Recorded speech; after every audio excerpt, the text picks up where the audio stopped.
Hello' এয়া 14 ছেপ্টেম্বৰ দেওবাৰ দিনা ৰাতিপুৱা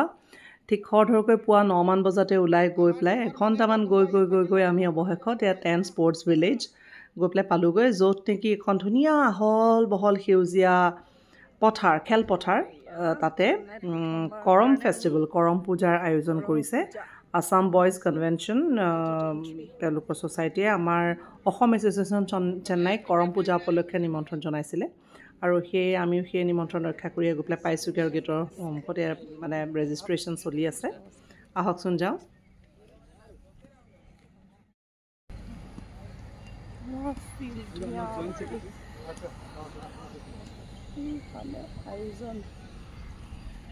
গৈ আছোঁ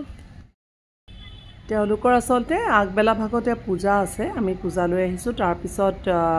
আবেলিলৈ অসমৰ পৰা তেওঁলোকৰ এজন জনপ্ৰিয় গায়ক মাইকেল পাথৰ তেখেত আহি পেলাই তেখেতৰ সংগীতানুষ্ঠান আছে কিন্তু যিহেতু 14 ছেপ্টেম্বৰ আমাৰ অসম এছ'চিয়েশ্যন চেন্নাই উদ্যোগত জন্মাষ্টমীৰ উদযাপন আছিলে গতিকে আমি দিনৰ ভাগতে গৈ পূজা ভাগত অংশগ্ৰহণ কৰিলোঁ খুব ভাল লাগিলে যদিও মই মানে অসমত চাৰিওফালে চাহ বাগিচা ওচৰে পাজৰে থকা অঞ্চলৰ পৰাই ছোৱালী হয় অহা ছোৱালী কিন্তু মই কৰম পূজা এনেকৈ ওচৰৰ পৰা কেতিয়াও দেখা নাছিলোঁ প্ৰথমবাৰৰ বাবে এইবাৰ চেন্নাইত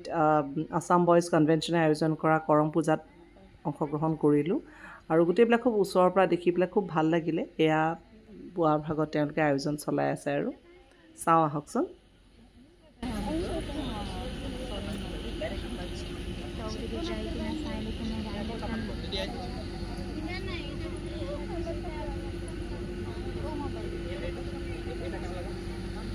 আৰু তাত জাষ্ট অপজিটতে এয়া ষ্টেজ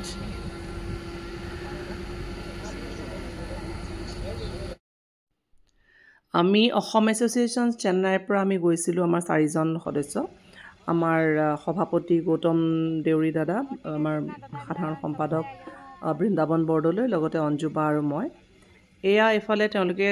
ষ্টেজৰ সন্মুখত শ্বহীদ তৰ্পণৰ ব্যৱস্থা কৰিছে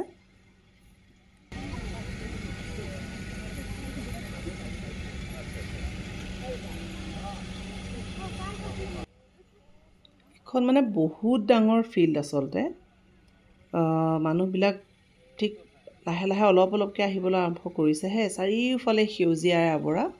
মানে পৰিৱেশটো দেখিলে খুব ভাল লগা মাজতে এনেধৰণে ষ্টেজটো গধূলিলৈতো বহুত মানুহ হয়তো হৈছে পিছলৈ আমি গম পাইছোঁ মানে দেখি পেলাই খুব ভাল লাগিছে যে তেখেতসকলে খুব আহল বহলকৈ প্ৰথমবাৰৰ কাৰণে আয়োজন কৰিছে কিন্তু আয়োজকসকললৈ ধন্যবাদ থাকিল খুব মানে ধুনীয়াকৈ আয়োজন কৰিছে তেওঁলোকে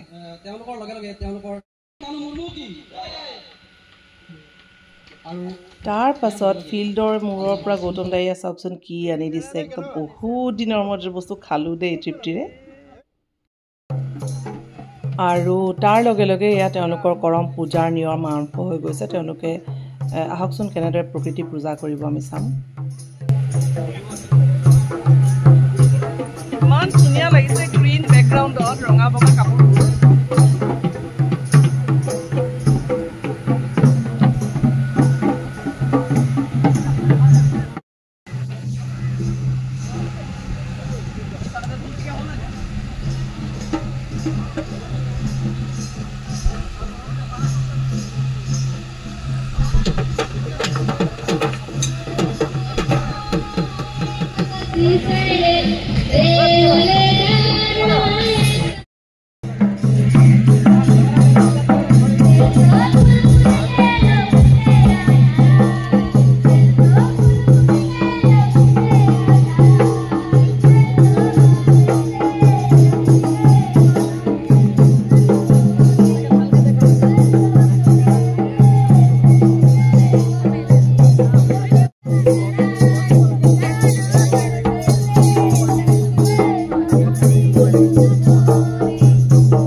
পূজাৰ নিয়মখিনি খুব সুন্দৰকৈ কৰিছে কিন্তু দেই।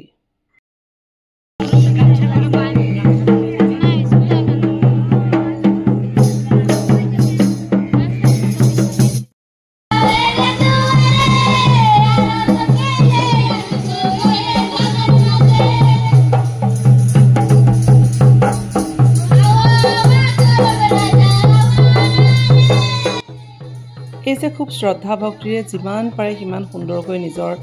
পৰম্পৰা নীতি নিয়মখিনি কৰিবলৈ চেষ্টা কৰিছে, এইটো সঁচাকৈ প্ৰশংসনীয়, শলাগিবলগীয়া কথা। আমি পৃথিৱীৰ যি ঠাইতে নাথাকোঁ কিয় আমি নিজৰ শিপা নিজৰ পৰম্পৰা সদায় আমি লগত কঢ়িয়াই লৈ ফুৰিব লাগে আৰু জীয়াই ৰাখিবলৈ চেষ্টা কৰিব লাগে, কাৰণ সেয়াই হৈছে আমাৰ প্ৰকৃত পৰিচয়, নহয়নে বাৰু? ইতিমধ্যে তেওঁলোকৰ অন্যান্য অনুষ্ঠানবিলাকো আৰম্ভ হৈ গৈছে। এয়া মঞ্চত তেখেতসকলৰ যি কমিটিৰ কৰ্মকৰ্তা তেখেতসকলৰ পৰিচয় পৰ্ব এয়া চলি আছে। আৰু তাৰ পিছৰ পৰ্যায়ত আমাৰ যিসকল অতিথি আমাৰবিলাকক নিমন্ত্ৰণ কৰি আনিছিলে, আমাকো মঞ্চত পৰিচয় কৰাই দিয়ে আৰু সম্বৰ্ধনা জনায়। আৰু তাৰ পিছতে আছিলে খুব ভাল লগা, আমি সকলোৱে চাবলৈ হেঁপাহে ৰৈ থকা তেওঁলোকৰ ঝুমুৰ। আৰু ঝুমুৰ নৃত্যৰ পিছতেই আছিলে আমাৰ বিহু। আৰু কিছু সময় সেই দুটা অনুষ্ঠান চোৱাৰ পিছত আচলতে আমি কৈছোঁৱেই, যিহেতু আমাৰ জন্মাষ্টমী আয়োজনৰ কথা আছিলে, আমি সিমানখিনিৰ পিছত আৰু লাহেকৈ ঘূৰি আহিলোঁ। গতিকে চাওঁচোন আহক অনুষ্ঠানবিলাক কি কিনো চলি আছে।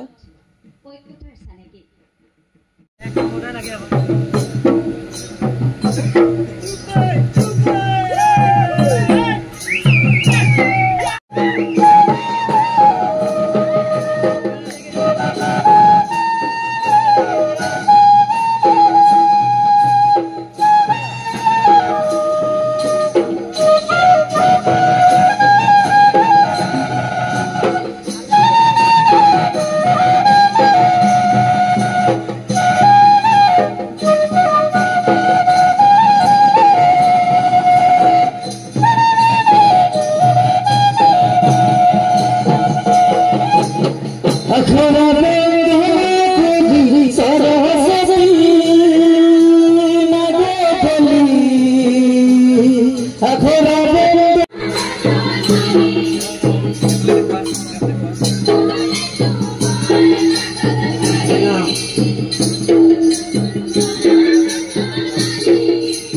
চাওকচোন বাৰু, এনেকৈ মুকলি খেলপথাৰত মানুহবিলাকে যে এনেকৈ ৰৈ ৰৈ পেলাই মঞ্চত বিহু চাই আছে,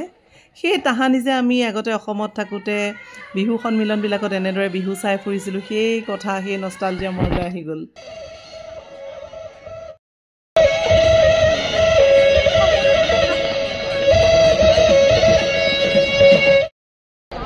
আৰু এইফালে বাহিৰতো সমানেই মানুহ, ভিতৰতো মানুহ।